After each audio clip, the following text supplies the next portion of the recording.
Bienvenue dans Richissime, anciennement Budget Chéri, le podcast qui parle d'argent et de mindset de manière simple, décontractée et fun. Je suis Delphine Pinon, je suis coach, c'est-à-dire que j'aide mes clients à gagner, dépenser, économiser et investir leur argent pour que chaque euro compte et soit utile à se créer la vie à laquelle ils aspirent.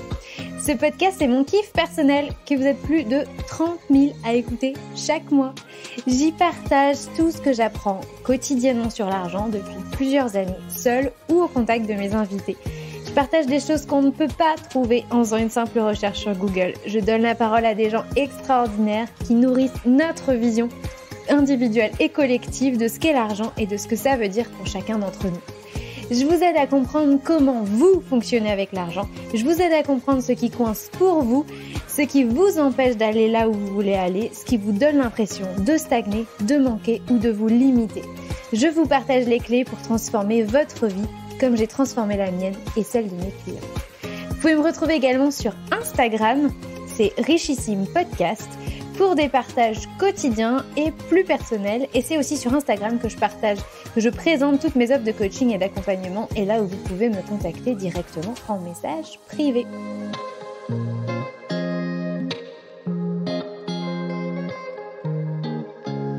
Ce nouvel épisode, c'est un vrai tournant pour moi. Ma conversation avec Owen Simonin, mon invité du jour, a agi comme un détonateur.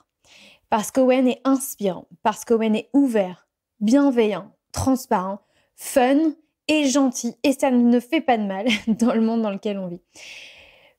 Plus que tous mes invités auparavant, Owen s'est construit une trajectoire et une vie hors norme à partir d'une enfance plutôt ordinaire, heureuse mais ordinaire. Owen a 24 ans, il est expert en crypto-monnaie. Il a créé une chaîne YouTube de vulgarisation et d'information sur les cryptos en 2016 avec son pseudonyme Asher, suivi par 380 000 abonnés au moment où je vous parle. Il avait 19 ans. Il avait 19 ans quand il a créé ce truc-là. Il l'a créé aussi avec son frère l'année d'après, en 2017, la société Just Mining qui gère aujourd'hui environ 400 millions d'euros d'actifs en crypto pour ses clients. Il fait des conférences partout. Il a une chronique hebdo, je crois, sur BFM Business. Il discute avec les PDG des plus grandes banques d'Europe et du monde. Il échange avec les puissants de ce monde et il traite de ses impôts directement avec Bercy. Parce que la blockchain et les cryptos, c'est en train de façonner la finance et le monde de demain. Ça fait bien longtemps que je veux parler, que je veux traiter de ce sujet-là, des cryptos, dans un épisode. Mais j'avais peur. J'avais peur de ne pas être prête à mener une interview sur le sujet, de ne pas être pertinente, de ne pas avoir les bonnes questions. Et puis j'ai découvert Owen, alias Asher, grâce à Simon, qui est un fidèle auditeur et qui m'a parlé d'Owen et qui m'a dit « Tu devrais vraiment l'avoir sur le podcast ». Owen, c'est le Fred et Jamie à lui tout seul de la crypto. C'est le meilleur vulgarisateur que je connaisse sur le sujet. Il n'y a pas besoin de s'accrocher pour suivre cet épisode. Il va dire des choses qui vont vous déranger un peu, peut-être vous choquer, vous challenger en tout cas, vous faire réfléchir. Ça, j'espère évidemment vous éduquer, vous apprendre des choses. Franchement, je savoure déjà la claque que vous allez prendre d'avance. Je dois vous dire qu'au moment où j'ai fait le montage de cet épisode, j'ai pris la décision de vous proposer cet épisode en 2 parties. C'était pas forcément mon souhait initial, et puis finalement la longueur de notre entretien m'a poussé à prendre cette décision. Donc, dans la première partie, aujourd'hui, on va parler de crypto. On s'est attelé à rendre intelligibles les concepts fondamentaux de la blockchain et de l'investissement en crypto pour ceux qui veulent juste comprendre ou ceux qui veulent investir, démarrer dans l'investissement ou ceux qui investissent déjà. On a aussi parlé de la fiabilité du système, des fraudes, de sa vision de la technologie à plus long terme. La semaine prochaine, je publierai la 2e partie de notre entretien où j'ai questionné Owen sur lui, sur son enfance, sur sa vision de l'argent, de la richesse, son train de vie, ses valeurs, ses objectifs et ce qui le motive à faire ce qu'il fait aujourd'hui. Mais pour ça, il va falloir attendre la semaine prochaine. Sur ce, je vous laisse en notre compagnie avec la première partie de notre entretien. Bonne écoute. Salut Owen! Salut! Tu sais que je suis un peu intimidée, j'ai l'impression d'être devant le Mick Jagger de la crypto. Ah bah faut pas, je ne suis pas. Non, mais par contre, tu sais, on a déjà discuté tous les deux. Je sais que tu es très occupée. Donc, vraiment, je suis super honorée que tu aies accepté l'invitation. Je sais que tu es attendue par un certain nombre de gens qui me suivent dans ma communauté, qui te connaissent déjà et qui reconnaissent tes talents, que moi, j'ai découvert grâce à eux, d'ailleurs. Donc, Merci à eux, du coup. Je suis super contente. T'écoutes des podcasts, d'ailleurs ? Alors, j'en écoute de temps en temps, mais ça va vraiment dépendre. C'est vrai que je ne suis pas un podcast. Ça m'arrive quand il y a une émission ou qu'il y a quelque chose, on me dit « Owen, écoute ça ». Ça m'arrive, même en anglais. Mais sinon, ça m'arrive très rarement. J'ai très, très peu de temps, donc j'en écoute pas trop. Et c'est vrai que quand j'ai un petit peu de temps, j'essaye de me reposer et j'essaye de vraiment couper mon cerveau, quoi. Ouais. Alors, on va diviser, toi tu le sais, moi je le sais, les auditeurs le savent pas encore. J'ai décidé de diviser cet épisode en deux parties. Forcément, d'abord on va parler de ton expertise, on va parler des cryptos, on va parler de la blockchain, on va en parler pour toute personne qui s'y connaît pas du tout ou un petit peu et qui se demande comment est-ce qu'on investit dans les cryptos. Est-ce qu'on doit le faire, est-ce qu'on doit pas le faire, comment on le fait, tu vois. De la vulgarisation, parce que pour ceux qui ne te connaissent pas, tu es un vulgarisateur hors pair. Sinon, tu n'aurais pas le succès que tu as. Et sur un sujet qui est aussi complexe que la crypto. Et ensuite, moi, j'avais envie qu'on parle de toi. J'ai beaucoup vu d'interviews de toi sur ton incroyable parcours d'entrepreneur, parce qu'être là où tu es à 24 ans, c'est incroyable. On a 10 ans d'écart, même si ça se voit pas et qu'on a l'air tous les deux très jeunes. Mais voilà, moi, je vais aller te poser plein de questions sur toi, sur ton mindset, sur ta relation à l'argent et comment est-ce qu'on en est où tu en es à ton âge et qu'on gère des millions et des centaines de millions d'actifs pour ses clients avec des chiffres qui font parfois, qui donnent le tournis. Donc voilà, c'est de ça qu'on parlera après un peu plus tard. Donc, tu sais, je fais ça en teasing en mode pour les gens qui ça marche. Disent... Moi, je me laisse guider de toute façon. Hein. Je suis. Est-ce que je resterai jusqu'au bout ? C'est ça. Donc voilà. Pas de problème. Bon, allez, c'est parti. Alors, Crypto 101 pour les gros débutants. J'avoue que j'ai vachement hésité, j'ai longtemps hésité à faire, ça fait longtemps que je vais faire un épisode sur la crypto, j'ai vachement hésité. Quand je t'ai vu, je me suis dit c'est avec lui que je veux le faire. Mais tu sais, c'est pas un sujet que je maîtrise, quoi. C'est vraiment... Voilà, donc tu as droit de me reprendre en mode elle dit des trucs, c'est n'importe quoi. Mais je vais quand même essayer de maîtriser le truc. Bon, alors, tu as utilisé dans une interview une analogie extraordinaire pour expliquer la blockchain et la crypto, qui est, et demandez-moi ce que c'est qu'Internet, et je mets quiconque au défi d'expliquer ce que c'est qu'Internet, en fait, la blockchain, c'est un peu pareil. C'est ça. En fait, comme c'est une surcouche technologique, on peut faire plein de choses avec. Et le parallèle est génial. Comment expliquer en une seule phrase très simplement ce que c'est la blockchain ? Internet, on peut donner un exemple. Tu peux donner l'exemple d'Amazon, par exemple. Ça te permet d'acheter, de passer l'information à quelqu'un à l'autre bout de la planète, que tu veux quelque chose qu'il a et il te l'envoie. Oui, mais Internet, c'est aussi de la communication. Internet, c'est aussi des échanges. Internet, c'est aussi des réseaux sociaux. Internet, c'est tellement de choses qu'on peut donner un exemple de ce qu'est la blockchain. Donc, par exemple, la blockchain, c'est la technologie. Les crypto-monnaies, ce sont des usages que l'on a développés grâce à la blockchain, un petit peu comme les sites sont des usages que l'on a développés grâce à Internet. Et ensuite, il faut être capable de donner la profondeur et on va dire l'immensité des possibilités que la blockchain nous ouvre. Mais c'est vrai qu'en une phrase, dire ce qu'est la blockchain, soit c'est barbare et je sors que des termes techniques, soit personne ne va comprendre en un seul exemple tout ce que l'on peut faire avec l'outil. Le jargon, c'est vraiment, honnêtement, la plus grosse barrière, je trouve, du monde de la crypto-monnaie. Ça l'est, mais totalement. Ouais. Comme Internet aussi, d'ailleurs. Regarde, Internet, la Wi-Fi, la connexion, l'adresse IP, l'URL, les likes, c'était des mots barbares. On était complètement dingues, on comprenait rien.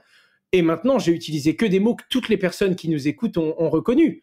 Simplement parce que ce n'est pas compliqué, mais comme il y a ce nouveau jargon, si tu n'apprends pas le vocabulaire au départ, tu as l'impression que tout le monde parle chinois. Alors, tu dis que si tu parles de la blockchain, ça va être super compliqué, mais en vrai, je sais que tu peux expliquer de manière simple ce que c'est que la blockchain, la technologie en elle-même, en quoi elle consiste. Et par l'angle de la décentralisation, tu vas nous expliquer ça formidablement bien. Mais du coup, vas-y, qu'est-ce que la blockchain pour les non-initiés ? Alors, je vais utiliser une image qui marche assez bien et que j'utilise souvent, c'est celle du livre. On imagine du coup un livre, on est tous les deux dans une pièce et sur ce livre, on écrit tout ce qui se passe. Quand une page est pleine, on passe à la page d'après. Donc, on commence par qui est dans la pièce. et où est-ce qu'on est. Il faut bien qu'il y ait un début à cette histoire et qu'il y ait un contexte. D'ailleurs, dans toutes les blockchains, dans la première page, tu as également les règles. Par exemple, dans la blockchain Bitcoin, dans la première page, il y a écrit « il y aura pas plus de 21 millions de Bitcoin, point barre ». Ce sont des règles qui sont définies et qui ne peuvent pas être modifiées, sauf si toutes les personnes qui utilisent cette histoire, à la majorité, votent pour modifier. Mais sinon, après, c'est plus possible. Et donc, on va écrire les règles, et puis là, on peut dire, ben voilà, moi, je suis dans cette position avec ces vêtements, toi, tu es en face de moi avec tel vêtement, telle position, et sur la table, il y a un objet. Et on va écrire qu'est-ce que c'est cet objet, on va écrire à qui de nous deux il appartient. Et ensuite, on va simplement, au fur et à mesure que les pages avancent dans cette histoire, décrire toutes nos actions. Qui a parlé, qui a fait quoi. Si l'objet, tu l'as pris avec ta main gauche et tu l'as poussé vers moi, eh bien, c'est pas parce qu'il est vers moi qu'il est à moi, cet objet. Quelqu'un qui arriverait dans l'histoire à cet instant, s'il regarde juste où on est, il peut pas comprendre à qui est cet objet. Alors que s'il relit toute l'histoire depuis le début, il va comprendre que c'était le tien. Et s'il était plus proche de moi, c'est pas parce que c'était le mien, mais c'est bien parce que tu l'as poussé. En fait, cette histoire te permet non seulement de comprendre ce que tu es en train de voir, mais de comprendre le contexte, puisque tu as l'historique de ce qui s'est passé avant. Et la petite particularité, c'est que c'est pas simplement une histoire, ce sont des faits. C'est-à-dire que si tu enlèves tes lunettes, par exemple, et tu les poses sur la table, on va écrire à tel moment précis, Delphine a enlevé ses lunettes. Tu vois ce que je veux dire ? Et on va le préciser. Et à chaque fois que j'écris une phrase sur le livre, comme on est deux dans cette histoire, eh bien, je vais te montrer la ligne que je viens d'écrire et on va tous les deux signer au bout. Toi, tu vas dire oui, c'est bien la vérité, c'est bien ce qui s'est passé. Tu vas signer, et ce mot est très important. Et moi aussi, je vais signer. Et ensuite, on va passer à l'action d'après et on continue à remplir notre livre. Alors, la particularité, déjà, c'est que on ne pourra jamais modifier cette histoire. En gros, tu peux pas dire « Ah ben non, hier, on a écrit que la balle, elle était bleue, mais en fait, elle était rouge. » Non, elle était bleue. Quand on a écrit, elle était toujours bleue. Et quand tu as signé, tu as confirmé qu'elle était bleue. Tu ne peux pas modifier le passé. Tout comme aujourd'hui, tu pourrais modifier ton avenir pour te faire pardonner des bêtises que tu as fait hier, mais tu ne peux pas modifier ce que tu as fait hier. C'est fait, c'est le passé. Ça, c'est quelque chose de très important à comprendre. Et du coup, la blockchain, c'est ça. Ça écrit des histoires, en quelque sorte. Sauf que, tu l'as compris, ce ne sont pas des pages qui sont liées les unes aux autres grâce à un livre. Ce sont des blocs dans lesquels on va mettre des informations. Et quand le bloc est rempli, on passe au bloc d'après. Et ils sont liés les uns aux autres par ordre chronologique. Une blockchain. Et c'est ce qui fait que, par exemple, si dans la page 1, j'avais dit, bon, bah, Delphine, elle a 50 bitcoins, moi, j'en ai 50 aussi. Bah, si dans la page 1, je t'en envoie 10, on n'a pas besoin de calculer. On sait que t'en as 60. On sait que j'en ai 40. Tu vois ce que je veux dire ? Et comme ce livre, il est totalement impossible à modifier, à chaque fois qu'on va envoyer des bitcoins, on va vérifier si la personne qui les envoie, c'est bien la personne qui les avait, si elle les envoie bien à quelqu'un d'autre de l'histoire. Bref, on revérifie toute l'histoire pour être sûr que ce soit possible. Et quand on a écrit les transactions, quand on a écrit en gros une page de l'histoire et que les lunettes ne sont plus sur ton nez mais elles sont sur la table, eh bien on va passer à la page d'après et on ne remodifiera jamais le passé. Et cette technologie-là, en fait, elle permet d'écrire des choses qui vont avoir une valeur et qui vont rester écrites dans le temps. Ça permet non seulement de se faire confiance, parce que c'est un livre ouvert, hein, si je dis à quelqu'un, voilà, moi j'ai 12 bitcoins sur mon compte, il peut regarder. Il va regarder, bon ben tel personnage, il a bien 12 bitcoins, c'est vrai. En plus de ça, si je te dis je peux faire telle transaction, tu peux tout prouver en fait grâce à cette histoire. Et tu ne peux surtout pas mentir. Tu ne peux pas dire bon bah j'avais tant dans mes stocks au 31/12 quand j'ai fait mon bilan. Non, la blockchain ne ment pas. Elle est transparente, elle est immuable et surtout, c'est pas une simple histoire que tu peux déchirer et on a perdu l'histoire demain, on a perdu l'historique. La blockchain du Bitcoin par exemple, elle est dans tous les téléphones et dans tous les ordinateurs de toutes les personnes qui l'utilisent dans le monde. Il n'y en a qu'une seule version. Pour mettre une page à jour, tout le monde doit se mettre d'accord. Et donc, si Monsieur A envoie un bitcoin sur le compte de Monsieur B, quand la transaction a eu lieu et qu'elle s'est écrite dans ce livre géant, on ne peut pas revenir en arrière. C'est pas juste une petite ligne écrite sur un site internet. C'est sur la planète entière. Toutes les personnes qui détiennent des bitcoins ont vu le bitcoin numéro 395 partir du compte 1 pour aller au compte 2. Et c'est un compte public, en fait. En fait, la différence, si je comprends bien, c'est que ça part il y a une vraie philosophie aussi derrière, la philosophie de la décentralisation. C'est parce ça. que c'est une manière de stocker des données d'échange dans un registre qui est public et qui n'appartient à personne. Aujourd'hui, quand je retire 50 € au distributeur ou quand je fais un virement à quelqu'un, c'est écrit dans un espace, une base de données qui est la propriété d'une banque, qui envoie la donnée à une autre banque, qui est accessible, qui est stockée quelque part et qui est accessible à cette banque. Qui peut se tromper, qui peut en abuser si elle en a envie, qui peut faire faillite s'il y a un problème, et c'est ça. Et il n'y a que la banque et toi qui connaissez l'information, mais si tu dis à quelqu'un « j'ai 3 000 € sur mon compte », à part lui envoyer un relevé bancaire, un screen de ta banque d'ailleurs, qui peut être faussé. Exactement, c'est la seule preuve que tu as du truc en fait. Et la philosophie de la blockchain, c'est de dire nous, on n'a pas envie que ce soit une institution en qui on doit avoir confiance, qui valide, qui approuve ce truc-là. On veut que ce soit décentralisé et donc c'est plus une base de données stockée chez quelqu'un, mais c'est des millions et des milliards enfin, je sais même pas comment on le dit, mais c'est une base de données qui est garantie par des tas d'ordinateurs. C'est ça, elle est partagée et par des millions de personnes, et c'est ce qui fait que ça garantit sa consistance et que personne ne peut en abuser. Parce que si tu es toute seule à avoir le livre, tu peux faire une rature et modifier et rajouter un 0 sur ton solde de Bitcoin. Là, ça marche pas. Car si tu veux, tu dois avoir la même histoire que les autres, et donc tu ne peux pas t'inventer un solde, tu ne peux pas t'inventer un crédit. Maintenant que tu as mis cette base-là, là, je peux te sortir le vrai nom de la blockchain Bitcoin, le tout premier nom, c'est Peer-to-Peer Cash Electronic System. Peer-to-peer pour de particulier à particulier. Donc, c'était un moyen pour la première fois d'échanger de la valeur grâce à un système qui n'est pas tenu par une seule banque, un seul gouvernement, une seule assurance ou quelqu'un qui peut en abuser. Et c'est dingue parce qu'à la base, c'est un espace de stockage. Que ce soit une clé USB, un livre ou une blockchain, on ne fait qu'écrire de l'information dedans, on stocke de l'information. Et bien, grâce à cette information qui est en fait une histoire, on peut s'échanger de l'argent. Parce qu'en fait, on a compris que si j'écrivais dans cette histoire que j'avais 5 et que je t'envoyais 2, c'était pas simplement une information. C'était une vraie cession. J'avais 5, donc je t'ai donné 2, donc je n'ai plus que 3, et toi, tu as 2 en plus de ce que tu avais avant. Et c'est ça le concept même de blockchain. Et ça permet d'avoir différentes valeurs. Premièrement, la transparence. Parce que même si je ne sais pas que tu es Delphine, derrière ton adresse blockchain, parce que tu auras peut-être l'adresse 32 24 55 62, je ne sais pas qui est derrière cette adresse, mais en attendant, je peux envoyer des bitcoins à cette adresse-là. Donc c'est transparent, même si ce n'est pas, on dit que c'est pas anonyme, on dit que c'est pseudonyme. Je ne sais pas qui est derrière une adresse, mais je peux voir ce qu'il y a sur son solde. Seul moyen de vérifier que personne ne ment sur le réseau. En plus de ça, c'est rapide, c'est-à-dire que tu peux faire une transaction en quelques minutes, 24 heures sur 24, week-end et jours fériés. C'est pas une banque. T'as pas 2 ou 3 jours, ils attendent, c'est férié, ils veulent pas, non. 24 heures sur 24, week-end et jours fériés, à moindre coût, c'est-à-dire que pour quelques centimes, tu peux envoyer de la crypto-monnaie. En gros, tu peux écrire dans ce livre et donc céder de la crypto-monnaie à quelqu'un à l'autre bout de cette planète depuis ton smartphone. Et en plus, c'est totalement décentralisé. C'est-à-dire que personne ne peut se lever un matin et abuser de ce système. Le seul moyen que j'ai de dépenser 2 bitcoins, c'est d'avoir 2 bitcoins, point. Parce que sinon, le système, et ça c'est encore une autre histoire très très longue, mais le système technologique qui va mettre à jour les pages ne me laisserait pas dire que je dépense 3 si je n'ai que 2. Au moment où je vais vouloir signer, il va me dire non, tu peux pas signer, tu veux signer quelque chose de ne pas possible. Ce n'est pas consistant et les autres ordinateurs qui sécurisent le réseau te disent non, tu as 2, tu peux dépenser maximum 2, c'est la vie, c'est comme ça.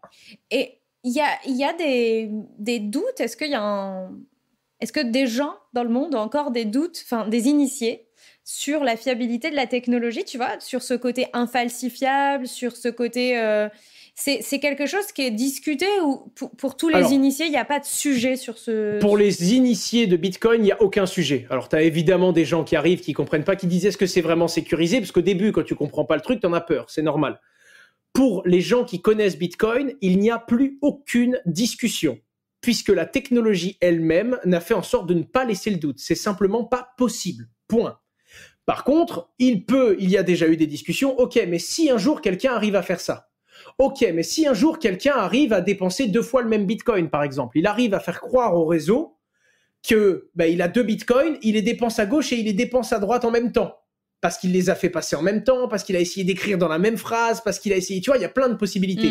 Ça, c'est des questions qui ont été abordées. et des questions où il y a des plus ou moins gros risques. Des fois, il y a des mises à jour pour éluder totalement la question et qu'elle n'arrive jamais.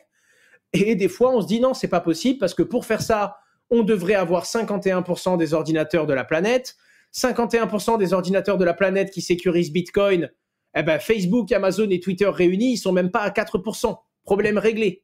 Mais tu en as toujours un qui arrive et qui dit OK, mais si l'informatique quantique arrive, peut-être que je pourrais avoir 51. Et là, il y en a un qui dit OK, mais moi j'ai fait un algorithme qui mettrait à jour Bitcoin qui ne peut même pas être perverti par l'informatique quantique. Donc si tu veux, oui, tu as toujours des discussions qui le poussent.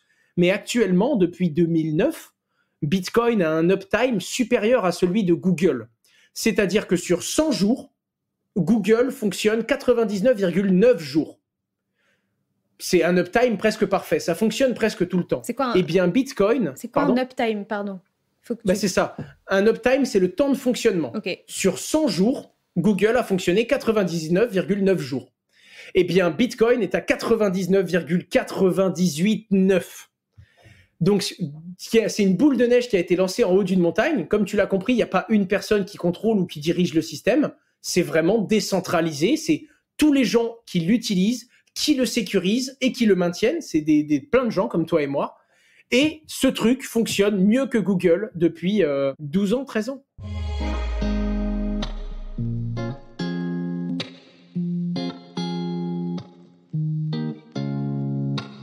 Alors, du coup, la crypto-monnaie est à la blockchain, ce que les sites Internet sont à Internet, si j'ai bien compris. C'est le seul... Bon, j'allais dire, c'est le seul usage de la blockchain de créer des crypto-monnaies et... Pas du tout. Avec ce livre, on peut faire plein de choses. Le truc qui est très simple dans l'histoire que l'on vient de créer là, c'est d'y mettre une monnaie. Tu vois ce que je veux dire? C'est très facile, ça garantit les échanges, les transactions. En fait, ce qu'il faut comprendre, c'est que ça permet de faire des transactions facilement. Je peux te faire des sessions, je peux échanger, etc. Mais une transaction, c'est pas forcément de la monnaie. Un SMS, c'est une transaction. Et là, tu vas me dire, ouais, mais pourquoi utiliser une blockchain pour s'envoyer des messages? Et là, moi, je peux te trouver 1 million de raisons. Bah déjà, tu peux envoyer des messages à n'importe qui sur la planète. Il n'y a pas de question de frontières, il n'y a pas de question de, ouais, mais lui, il est dans un pays où tu n'as pas le même réseau d'utilisateurs. C'est pas le non. Tant que lui, il est connecté à Internet, moi, je suis connecté à Internet, que je sois chez SFR et que lui, il soit à l'autre bout de la planète, en Asie, chez un autre opérateur, on peut tous les deux utiliser notre connexion pour utiliser le même livre et pour écrire dans la même histoire. Et donc, se comprendre. Ensuite, les transactions, elles sont totalement chiffrées. Si j'envoie de l'argent à Monsieur B, par exemple, il n'y a que Monsieur B qui peut le recevoir. Je peux t'envoyer du texte et je peux dire seul Monsieur B peut lire ce message. C'est totalement confidentiel et c'est basé sur la technologie de la blockchain. Ce sont des communications qui sont basées sur ce que l'on appelle le chiffrement asymétrique, le chiffrement RSA. C'est une technologie militaire de chiffrement. Quand je te dis qu'à l'heure actuelle, c'est totalement inviolable, c'est que sur une adresse Bitcoin, les seules histoires que l'on connaît de gens qui ont perdu leur Bitcoin, ce ne sont pas le Bitcoin qui s'est fait hacker. Ce sont des gens qui avaient leur mot de passe blockchain qui traînait dans un document texte et quelqu'un leur a pris. C'est pas un hacker qui a réussi à trouver le mot de passe de quelqu'un parce qu'il a réussi à trouver un bug dans la blockchain. Non. C'est sûr que si tu prends un compte, tu le mets derrière un mot de passe Delphine 1, 2, 3, 4, quelqu'un peut finir par tomber sur ton compte. Mais c'est pas la blockchain qui a été faillible, c'est toi. Et c'est ça qui est dingue. C'est-à-dire qu'en fait, il y a différents, quel que soit le domaine. Là, je viens de te donner un exemple dans la communication, par exemple. Mais la blockchain est une technologie transparente, immuable, décentralisée, qui permet de faire des transactions et des transmissions.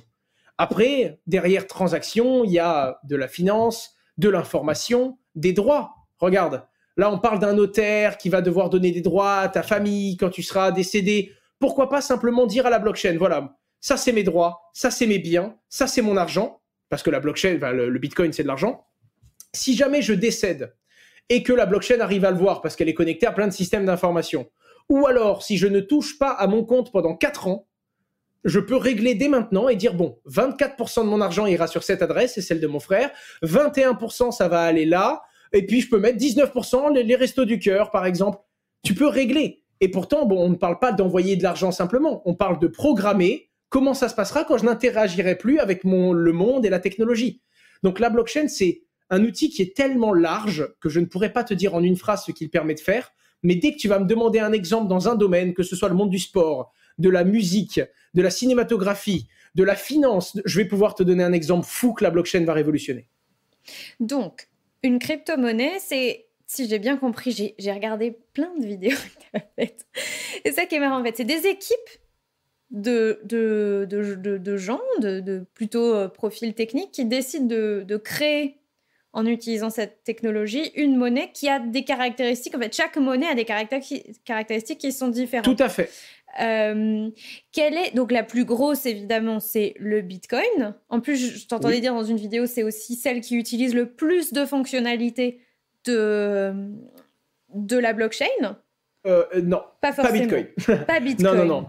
Non, justement. En fait, alors ça c'est compliqué à expliquer à quelqu'un qui n'a pas encore assimilé beaucoup de choses sur la blockchain. Mais Bitcoin, c'est la plus grosse crypto-monnaie d'un point de vue de sa valeur. C'est-à-dire que toutes les crypto-monnaies réunies, ça doit être 2000 milliards. Bitcoin, à lui seul, enfin, tous les bitcoins en circulation à eux seuls représentent 900 milliards.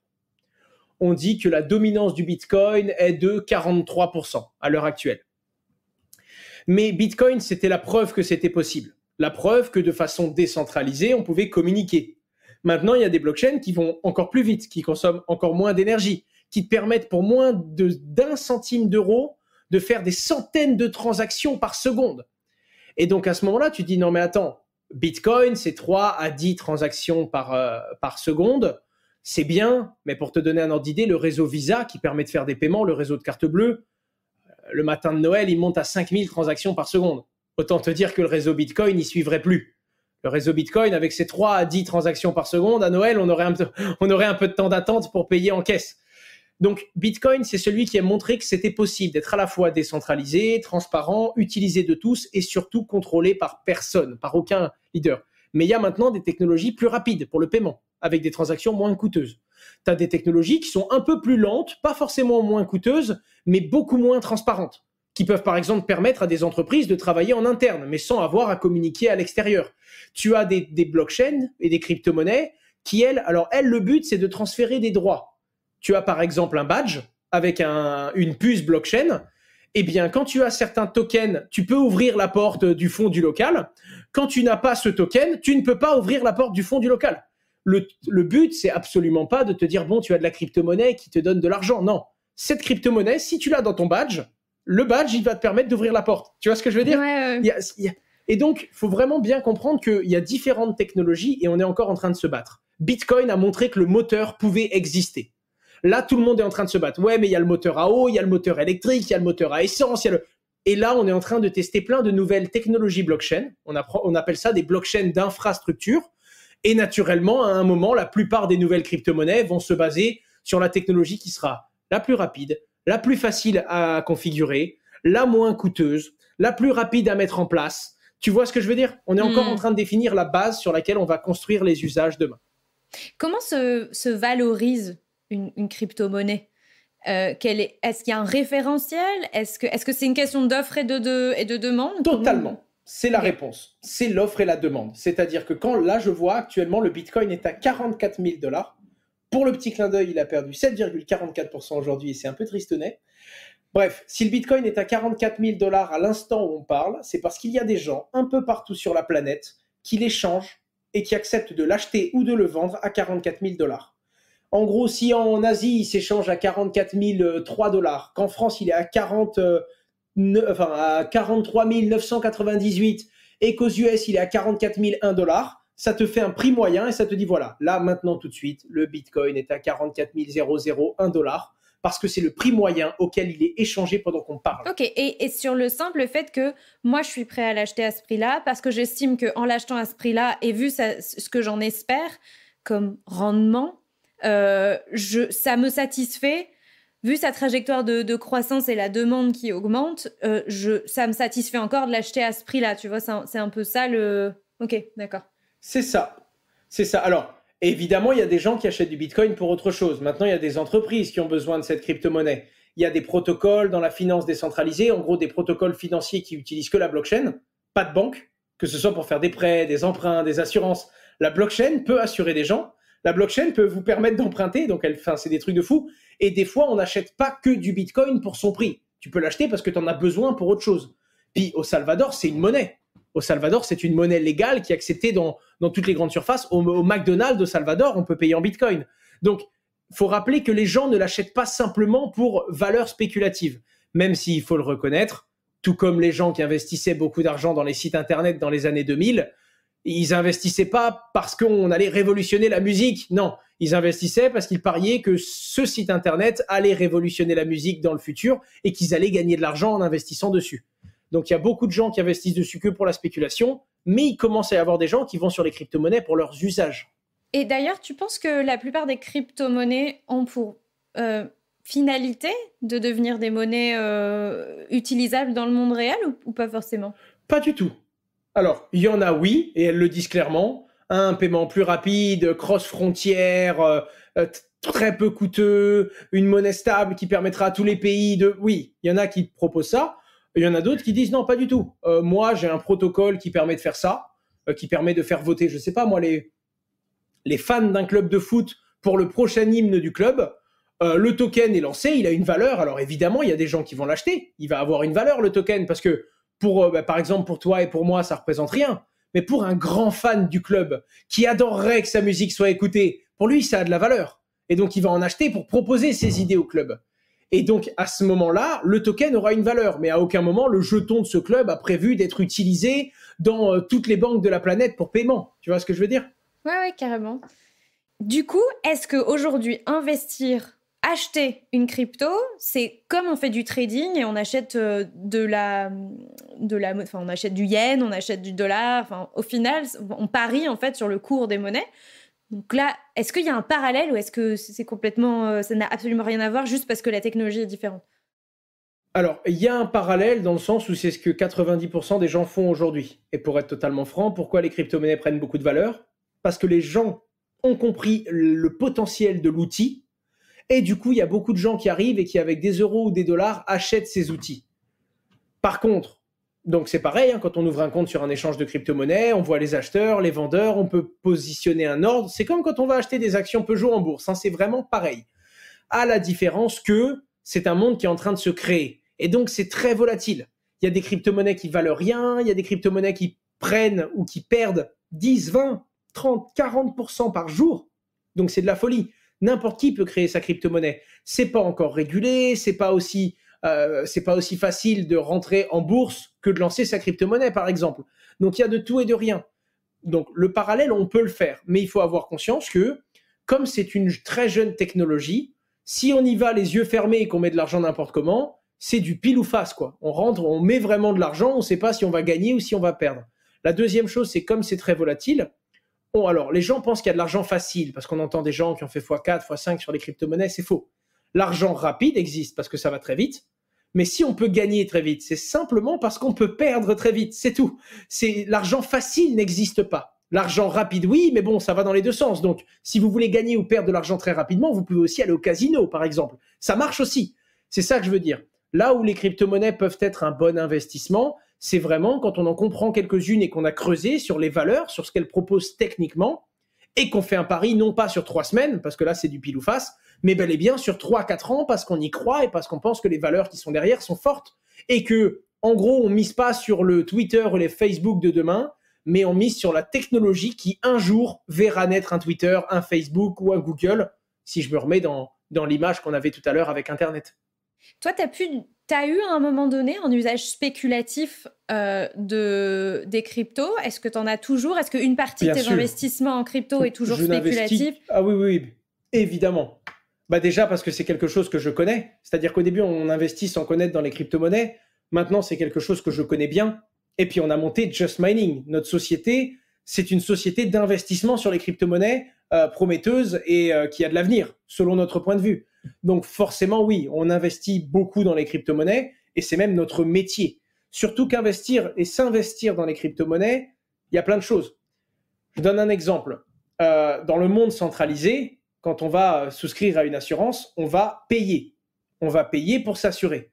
Dans le monde de la finance décentralisée, dans le monde de la blockchain, quand on va voir une assurance, c'est que de particulier à particulier, c'est en peer-to-peer. Donc, tu peux choisir soit de payer pour t'assurer au cas où tu as un problème, un sinistre, comme dans la vraie vie, mais tu peux aussi dire, moi, je vais mettre de l'argent et je récupère l'argent de ceux qui s'assurent quand il n'y a pas de problème.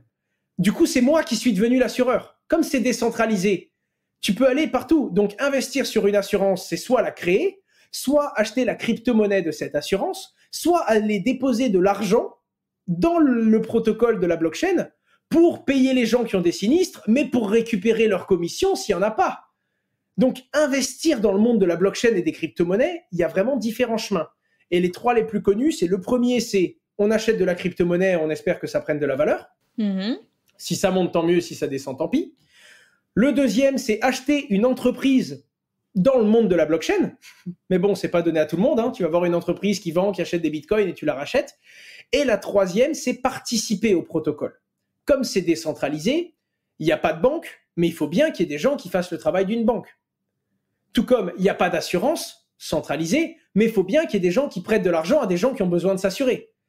Et donc, à chaque fois que tu vois un usage, tu peux également te dire, bon, cette blockchain-là, moi, je peux par exemple mettre mon ordinateur à disposition parce qu'elle a besoin de puissance de calcul. Et à chaque fois qu'elle va écrire une nouvelle page dans ce livre, moi, j'ai 2 € de commission.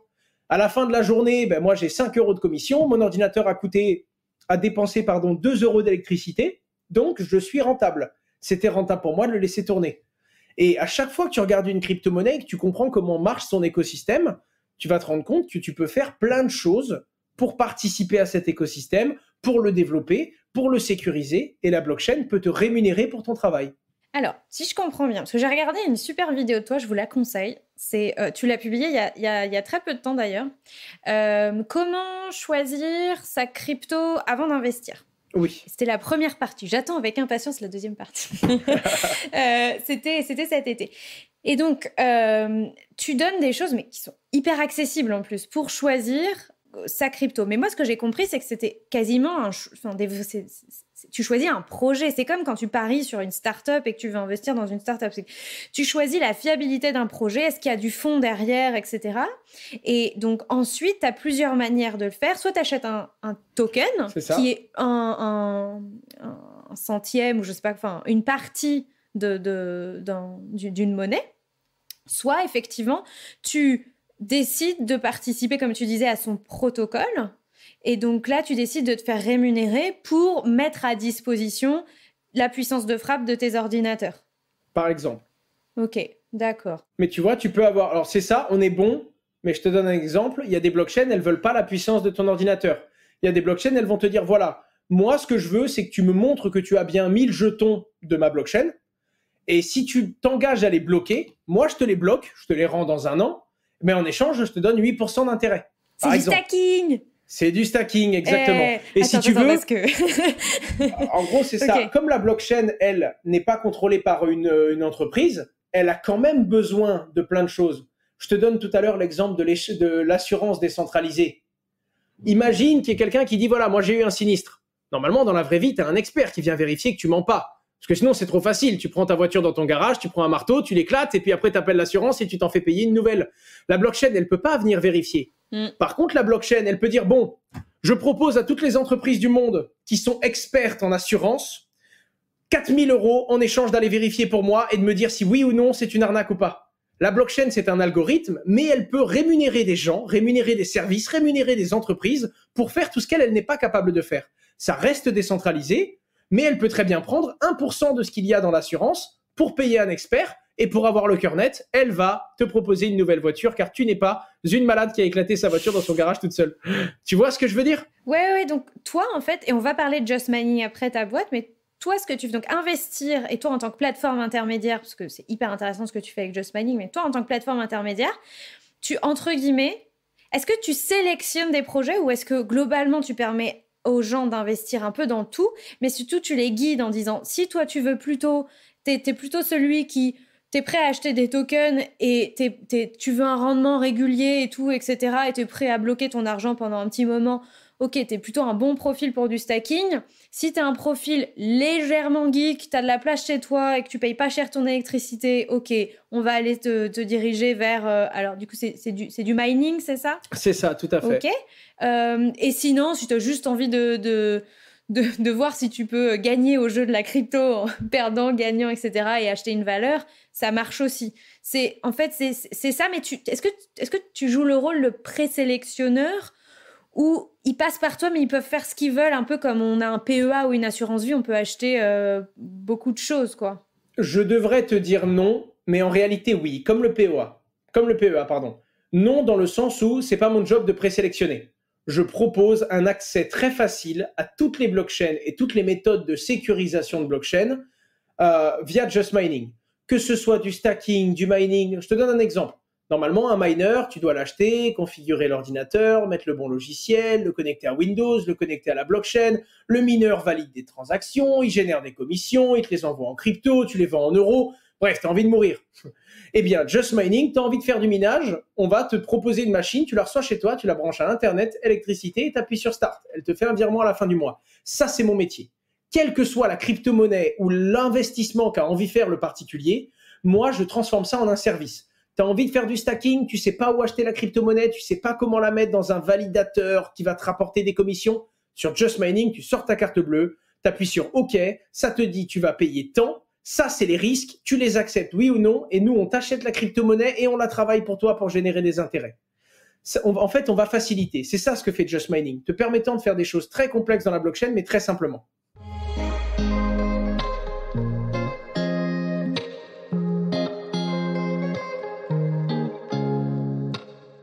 Est-ce que, si je compare à une assurance vie, tu as la gestion libre et la gestion pilotée. Donc, la gestion libre, c'est j'ai envie de m'intéresser au sujet et du coup, je suis prête à choisir moi-même mes propres valeurs sur lesquelles je vais parier en bourse, sur les marchés, etc. On fait et ce il y a la conseil-là. gestion pilotée. Ok, ça dépend du client, c'est ça. D'accord, ok. Globalement, la gestion pilotée pour les auditeurs, c'est je te dis plutôt, enfin, tu vas m'aider à comprendre mon profil et sur la base de mon profil, je te délègue la gestion de mon portefeuille. Maintenant que tu as compris que j'étais plutôt frileux ou au contraire hyper aventureux, etc. Ok, donc tu fais les deux en fait. Alors pour être franc, ça va dépendre. Il y a des gens, ils viennent chez nous, ils ont déjà leur crypto, ils connaissent le marché, mais ils veulent utiliser notre outil pour que ce soit facile. Ok. Il y a des gens, ils viennent chez nous en mode voilà, je m'intéresse aux crypto-monnaies, je voudrais mettre 2000 € dans les crypto-monnaies. Je commence par où, je fais quoi? Ceux-là, c'est pas les mêmes. Ceux-là, on va les envoyer vers des contenus, on va les éduquer, on va leur expliquer le risque et ensuite on va leur dire voilà, visiblement vous avez un profil, vous voulez investir et ne pas vous en occuper parce que vous n'avez pas le temps, mais vous avez compris les risques, eh bien on va vous conseiller un panier de 2-3 crypto-monnaies à acheter et à conserver sur le long terme. Quelqu'un qui vient en mode ouais, moi j'ai bidouillé, j'aime bien cette crypto-là, celle-là j'aime pas trop, elle j'aime bien, mais j'en ai beaucoup, j'aimerais gagner des intérêts. Ah ben pour vous le mieux c'est ça. Donc en fait ça va vraiment être à l'écoute du profil parce qu'on est sur un domaine qui est si complexe. Tu as des gens qui arrivent, ils en ont entendu parler cet après-midi, tu as des gens qui arrivent, ça fait 2 ans qu'ils sont dans les crypto-monnaies. Donc c'est ça. Par contre, de base, on n'est pas censé conseiller, entre guillemets. En gros, moi je dis pas voilà, mettez tant de ci, mettez tant de ça. J'ai le droit de proposer une répartition à un client qui me dit voilà, vous me conseillerez quoi? Moi, je voulais tout mettre là-dessus. Alors moi, je vous conseillerais de diversifier pour diminuer votre risque de rentrer sur différentes monnaies, de commencer par des grosses monnaies et pas des toutes petites simplement parce qu'elles ont des gros rendements. Parce que ce que vous savez pas, c'est que s'il y a des gros rendements, c'est parce qu'il y a des gros risques, etc., etc. Donc on va éduquer la personne, mais je préfère dire éduquer que conseiller. Conseiller, c'est vraiment faites-moi confiance, achetez ça. On n'est pas comme ça.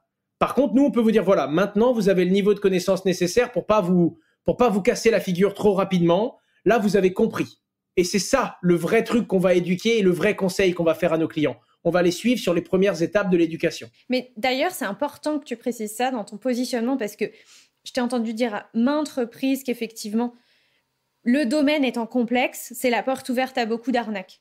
Et on va en parler. Donc, du coup, j'imagine que toi, même si tu sais qu'il y a des gens qui veulent investir sans s'occuper de rien et sans forcément s'intéresser, c'est quoi ta position sur quelle est la meilleure démarche à avoir vis-à-vis du fait de vous éduquer? Tu vois, parce que j'imagine que l'idéal pour toi, c'est quelqu'un qui s'éduque, qui comprend. C'est pour ça que tu as ta chaîne YouTube, c'est pour ça que tu fais de la vulgarisation et qui ensuite investit.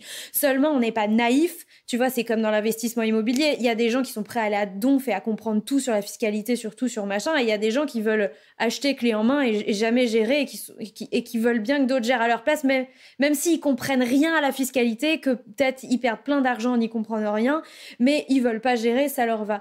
C'est quoi ta position par rapport à ça, surtout vis-à-vis du fait que ce soit quand même très complexe et qu'il y a un risque d'arnaque qui est beaucoup plus important?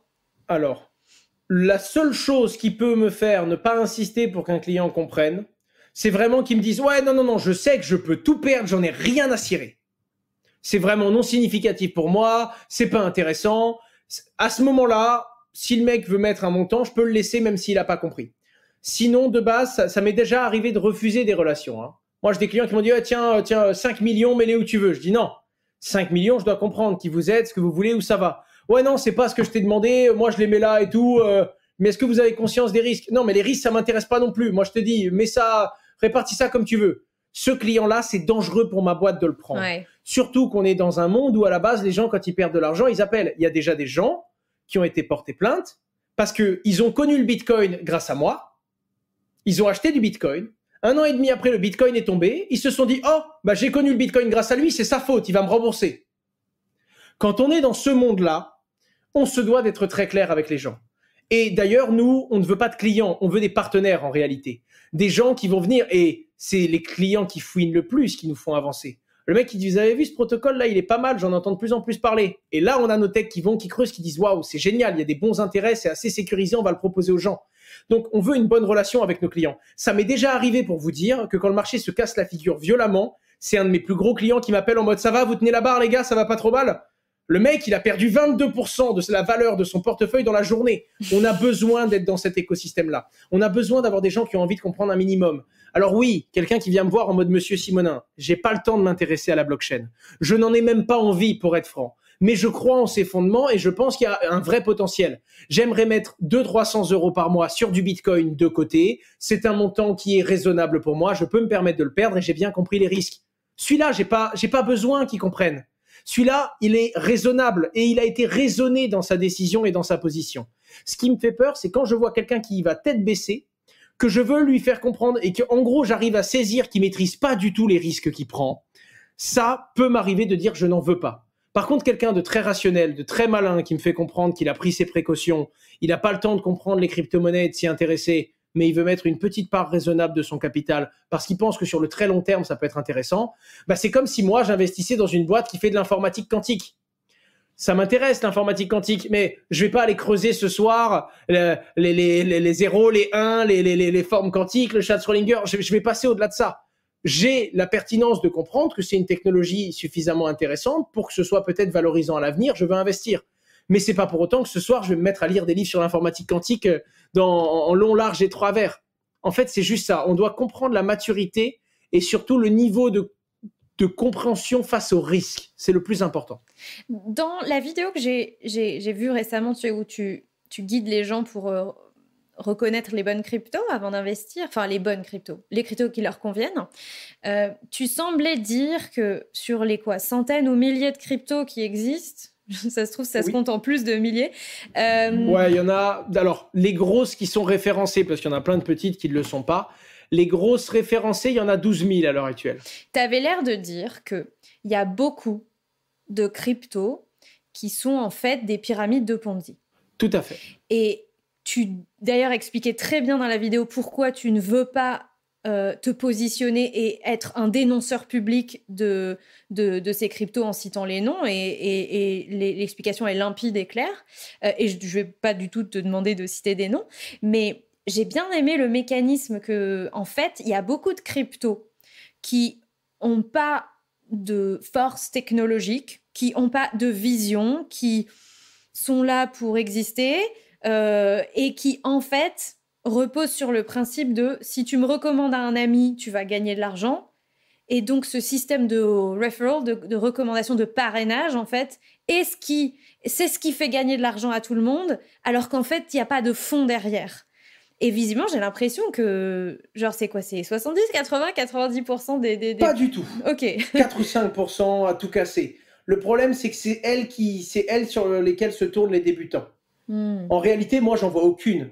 La dernière fois que j'ai mis de l'argent dans un scam, ça devait remonter à très longtemps. Ou alors, c'est des monnaies rigolotes qui sont plus des blagues qu'autre chose, mais qui ne sont pas des arnaques. Alors déjà, il faut scinder deux choses. Il y a les scams qui se font passer pour des crypto-monnaies, et il y a les crypto-monnaies qui n'ont aucune valeur ajoutée et qui sont nulles. C'est pour ça que déjà, quand on dit 70% des crypto-monnaies sont nulles, non, pas du tout. La première chose, c'est qu'il y a les plus dangereux, c'est les projets qui te disent « Ouais, nous sommes une crypto-monnaie, on va changer le monde, invite des amis à toi et tu auras des commissions sur eux. » En général, il n'y a même pas de crypto-monnaie derrière. Ils utilisent juste le biais cognitif. La crypto-monnaie, c'est compliqué, donc c'est normal si je ne comprends pas. bon moyen pour aguicher un débutant. Comme c'est pas de l'argent, si tu dis à quelqu'un multiplie ton argent par 2, il va te dire c'est impossible. Multiplie tes bitcoins par 2, on peut y croire, c'est des bitcoins, c'est pas de l'argent. Parce que les gens sont crédules, mais en réalité les bitcoins c'est bel et bien de l'argent. Et pour finir, le côté comment ça paraît trop beau pour être vrai. Oh mais bon, maintenant que je réfléchis bien, je connais quelqu'un qui a gagné beaucoup d'argent sans trop d'efforts avec les crypto-monnaies. Si lui il a pu le faire, moi aussi. Voilà pourquoi ces arnaques se positionnent là. On a le côté c'est compliqué mais cherche pas à comprendre. Je connais des gens qui ont déjà gagné rapidement sans rien faire, et en plus, c'est pas de l'argent, c'est de la crypto, donc c'est possible. Voilà les 3 leviers sur lesquels jouent des projets, des arnaques pour lancer leur crypto-monnaie. Pour lancer leur arnaque, leur projet. Mais généralement, c'est plus un projet, parce que tu peux pas, quand tu achètes une crypto, donner un bonus à quelqu'un. Si tu achètes une crypto-monnaie sur un échange de crypto-monnaie, tu fais pas gagner de commission au mec du dessus. Ils se font passer pour des crypto-monnaies, mais c'en est même pas, comme le fameux OneCoin, par exemple. OneCoin, ça a été l'une des plus grosses pyramides de Ponzi du monde. OneCoin, ils ont même pas lancé de coin. Il n'y a même pas eu de crypto-monnaie qui s'appelait OneCoin. C'est que leur projet qui s'appelait comme ça, et ils annonçaient qu'ils allaient lancer une crypto-monnaie révolutionnaire à l'avenir, mais ils l'ont jamais fait. Leur but à eux, c'était un site où les gens s'inscrivaient et où ils sortaient leur carte bleue. Il n'y a jamais eu de projet de lancer une crypto. Donc c'est ça qu'il faut comprendre. Ce ne sont pas des crypto-monnaies arnaques. Et après, tu as les projets... une vraie crypto, mais qui sert à rien. Le Shiba Coin. Et à ce moment-là, il y a quelqu'un qui en crée 100 millions, il le lance, il en vend 1 million ou 2 millions, donc tout le monde se bat pour l'avoir. Il dit, ouais, alors moi, le Shiba Coin, ça va être une monnaie incroyable, vous allez voir, ça va monter. Et tu as envie de dire, ok, mais ça sert à quoi? Et ils te disent, non, mais on s'en fout, ça va monter. Tout le monde va acheter, ça va monter. Mais à quoi ça sert? C'est comme si tu dis, ouais, j'ai une entreprise en bourse, l'action, elle est très chère. Et tu dis, ok, mais l'action sert à quoi? Ton entreprise, elle fait quoi? On s'en fout, le prix, il monte. Ça n'a pas de sens. Ça n'a pas de sens. À quoi ça sert? Et à ce moment-là, tu as des gens, tu as 2 types de personnes. Soit les débutants qui en entendent parler partout et qui en achètent en espérant que ça monte. Eux, ce sont des idiots qui sont comme dans une pyramide de Ponzi, parce que quand ils achètent, ils augmentent la valeur de la monnaie. Et ceux qui ont créé la monnaie et qui savent bien que ça vaut rien, eux, ils vendent quand ça vend quelque chose. Et à ce moment-là, c'est un peu comme une pyramide de Ponzi. Et à ce moment-là, tu as les pires de tous, ceux qui savent très bien que c'est une arnaque, mais qui sont arrivés très tôt. Des gens qui connaissent bien les crypto-monnaies, qui savent très bien que le jambon beurre coin sert à rien du tout. Et généralement, ils s'en cachent même pas, les gens.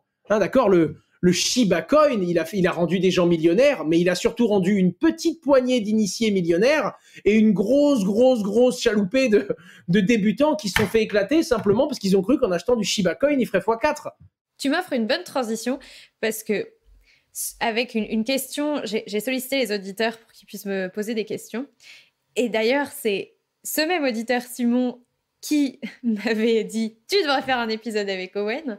Il m'a envoyé ce que Jackson Palmer a dit récemment sur les réseaux. Donc, je te vois sourire, je sais exactement tu sais de quoi je vais parler, mais du coup, je vais introduire quand même le truc pour les auditeurs. Donc, bien Jackson sûr. Palmer est co-créateur d'une crypto qui s'appelle le Dogecoin, qui a été créée il y a très longtemps, en 2013 en plus. Et elle est intéressante. Pourquoi je fais la transition? Parce que tu as dit toi-même dans une vidéo que c'est globalement une crypto qui sert à rien, mais qui a fédéré une communauté de gens qui avaient un peu envie de s'amuser. Lui-même, ce co-créateur, donc Jackson Palmer, s'est retiré de son projet en 2015. Il s'est aussi retiré des cryptos en 2015. Et régulièrement, si j'ai bien compris, il fait des petites sorties au vitriol sur les crypto-monnaies. Et là, je vais quand même citer quelques passages pour que les auditeurs comprennent. Il a quand même dit « Je crois que la crypto-monnaie est une technologie hyper capitaliste, de droite, construite principalement pour amplifier la richesse de ses promoteurs par une combinaison d'évasion fiscale, réglementaire et d'une rareté artificielle. Cette industrie est contrôlée par un puissant cartel de riches personnalités et incorpore un grand nombre des mêmes institutions financières existantes qu'elle est censée remplacer. L'industrie des crypto-monnaies s'appuie sur un réseau de relations d'affaires louches, d'influenceurs achetés et de médias payés pour perpétuer un culte de l'enrichissement rapide. » Il y a encore plein de trucs sympas, tu vois. Et cet auditeur m'a dit, quand il a lu, il a été un peu perturbé, du coup, parce que ça vient pas de n'importe qui. Et il m'a dit, je veux savoir ce qu'Owen pense de cette réaction et la remettre dans son contexte. Est-ce que tu peux nous offrir ton avis là-dessus? Alors, il a totalement raison et il a en même temps totalement tort. Ça va me permettre à moi de rebondir sur un truc. Merci beaucoup, au revoir, bonjour. C'est Asher sur YouTube, abonnez-vous. Non, en fait, la blockchain est une technologie. D'accord ? Tout comme Internet. Internet, tu peux l'utiliser pour envoyer de l'argent à l'autre bout de la planète à des gens qui crèvent de faim. Et Internet, tu peux l'utiliser pour monter un site Internet et diffuser des photos pédopornographiques. Les deux cas sont vrais. Et pourtant, les deux, c'est Internet. Faut bien comprendre ça. La blockchain, c'est une technologie qui peut être transparente, bienveillante, décentralisée, etc., etc. Pourtant, on va avoir un euro numérique qui sera sûrement basé sur la blockchain et ce sera sûrement opaque pour les citoyens, transparent pour le gouvernement, par exemple. Ce que je veux dire, c'est que on ne peut pas, ce qu'il a dit et dire que dans toutes les crypto-monnaies, ça c'était comme ça et ça marchait comme ça, c'était faux. Alors déjà, première chose, il a dit à l'époque où il y avait très peu de gens qui l'utilisaient. Il a dit à l'époque où les premières personnes qui l'ont utilisé, ils se sont dit, oh, un moyen d'envoyer de la valeur sans être contrôlé par le fisc et sans être contrôlé par le blanchiment d'argent. Parfait. Et donc, au début, tu as des gens qui ont été blanchir avec ça. Ce que je veux dire, c'est qu'il a dit dans une condition où, à l'époque, le marché était beaucoup plus sombre. Ça, c'était en juillet de cette année, hein, par contre. Voilà. Et si tu veux, et à l'heure actuelle, ce qui se passe, c'est que le régulateur est en train d'arriver, c'est-à-dire qu'il est en train de capter, de réguler et de mettre en gros des visages derrière les adresses, et tout est en train de s'éclaircir. Mais encore une fois, le marché comme ça se passe aujourd'hui, 90% c'est de la spéculation, c'est des gens qui viennent juste pour gagner de l'argent rapide, et mine de rien, même si c'est un chemin malsain, c'est le meilleur moyen de se développer. Regardons Internet. Aujourd'hui, il a des usages, il est concret. La bulle d'Internet. Il y a des gens qui ont investi des milliards du jour au lendemain. Tout le monde se disait, ouais, ça c'est la Goldman Sachs de demain. Il faut acheter ça, ça va faire x1000, ça va être divisé par 4, ça va faire faillite. C'était exactement comme les crypto-monnaies au début. Et au tout départ, c'est une petite poignée d'initiés, très très riches et bien positionnés, qui tiraient les ficelles. Aujourd'hui, ça commence à évoluer. Il y a de plus en plus de trucs communautaires, bienveillants, transparents, gérés par beaucoup plus de monde et totalement transparents vis-à-vis des régulateurs, qui commencent à apporter beaucoup de valeur.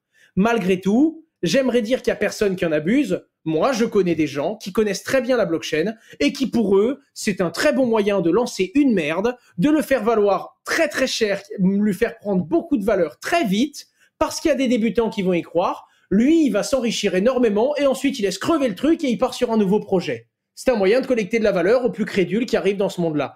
Donc j'ai envie de dire oui, parce que c'est vrai qu'il y a des usages qui font qu'il ne ment pas en disant tout ça. Il y a des gens qui abusent de la blockchain et qui abusent de cette expansion et de cette hyper-croissance pour tendre des filets aux débutants et de récupérer de la valeur. Mais il y a des gens qui se battent pour créer ça bien et dans le bon ordre. D'ailleurs, lui, il est quand même très drôle parce qu'il a du coup participé au Dogecoin, qui est la plus grosse blague et le plus gros shitcoin de toutes les crypto-monnaies au monde. C'est ça qui est fou. Mais il le savait. Mais il le savait. Et d'ailleurs, c'est pour ça que ça a été bien pris. Parce qu'il n'a pas gardé 90% des jetons pour lui.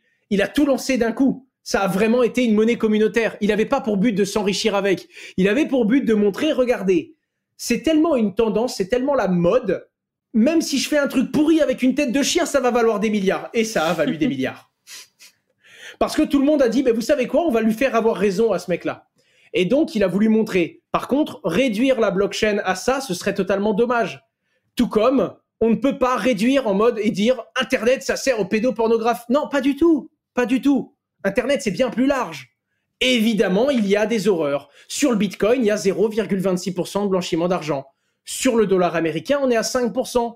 Par contre, si je dis que le dollar, il sert qu'à blanchir de l'argent, c'est pas vrai. Et c'est le gros problème de la vie, mesdames et messieurs. Ce n'est pas un 0, ce n'est pas un 1, c'est pas blanc, c'est pas noir. C'est un super mélange de gris qui peut être très sombre ou très clair en fonction de ce qu'on en fait. Et c'est pour ça qu'on a besoin de bonne volonté. Ouais, de la même manière que sur la bourse, on peut aussi parier sur des valeurs qui sont pas toutes... Voilà, complètement pourri. Et il y a des délits d'initiés, bien sûr. Voilà, quand on confie notre argent, finalement, on sait pas tellement trop où il est mis, et il est mis sur des trucs qui sont pas terribles. Et puis le marché du diamant, il est tenu par 4 ou 5 familles dans la planète entière. Les grandes surfaces françaises sont détenues par 5 ou 6 grandes familles dont on connaît tous les noms. Ouf. Naturellement, plus on monte et plus on arrive dans un écosystème, plus on se rend compte qu'il y a des gens malins qui tiennent les ficelles. Tu m'offres une belle transition avec le fait que, alors, je suis allée sur Just Mining cet après-midi. J'ai l'impression que j'y étais allée j'ai l'impression que c'est récent, mais tu vas me dire de quand ça date. Mais dès la page d'accueil, dès le début, il y a marqué première plateforme de crypto validée, c'est pas le mot, mais oui, validé par l'AMF. Donc, il a reçu l'agrément AMF, il y a même enregistré, il y a même le numéro d'agrément écrit en gros. Tu sais, c'est pas le truc que vous avez caché, quoi.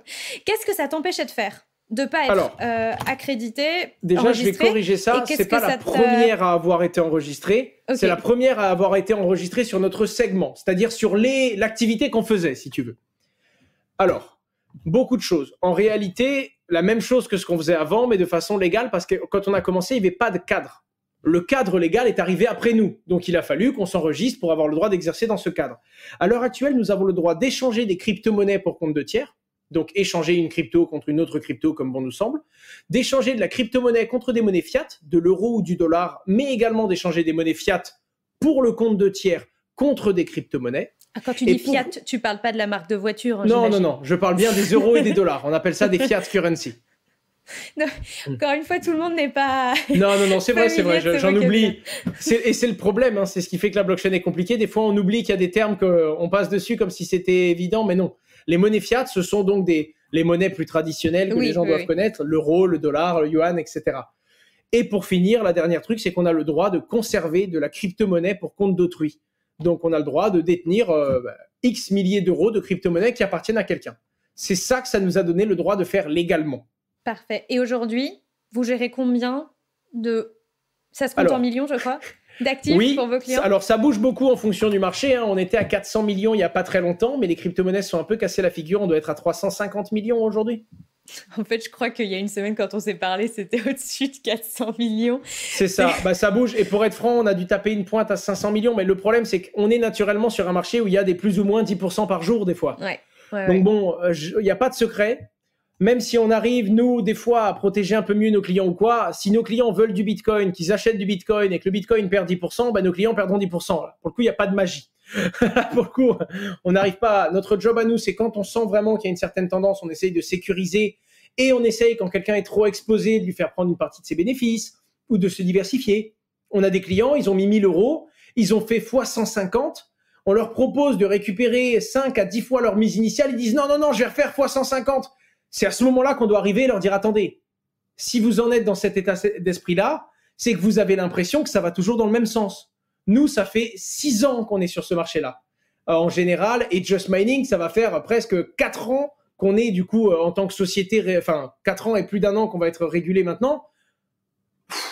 C'est à ce moment-là qu'on va devoir vraiment intervenir chez les gens et c'est délicat. Parce que nous, il y a des clients qui ont déjà fait x10, on leur dit sécurisez votre mise. Et ils en sécurisent, ils auraient pu refaire x10 derrière, ils vont dire ouais, c'est votre faute. Il y a un peu de gambling, il y a un peu de... Tu sais, on est un peu au casino. Il y a le côté un peu malsain du gambling, oui. Par contre, 90% des gens qui découvrent les crypto-monnaies les découvrent grâce à ça. Et d'ailleurs, les médias ne parlent du Bitcoin que quand il explose à la hausse ou que quand il s'effondre.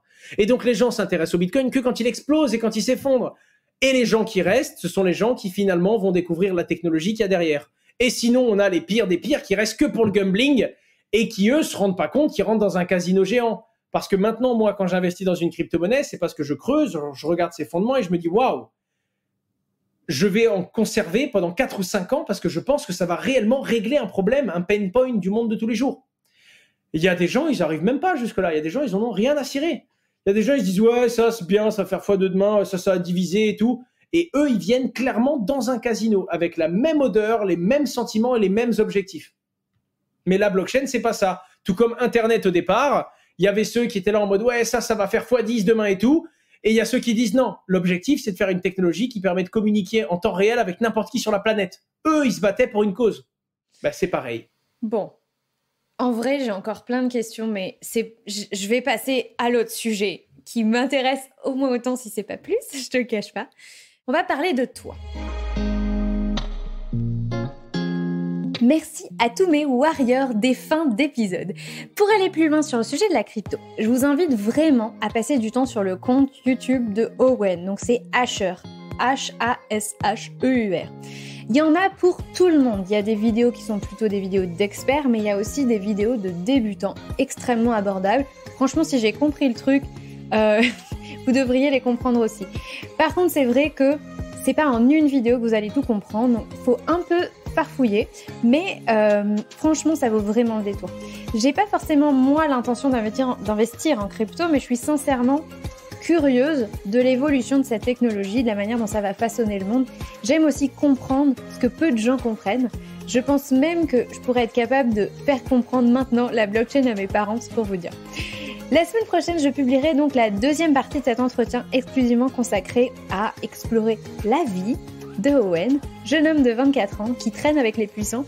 D'où il vient, son mindset, sa vision de l'argent et de la richesse, ce sera la semaine prochaine. J'ai déjà hâte. D'ici là, prenez soin de vous et de vos finances. Ciao, bye bye.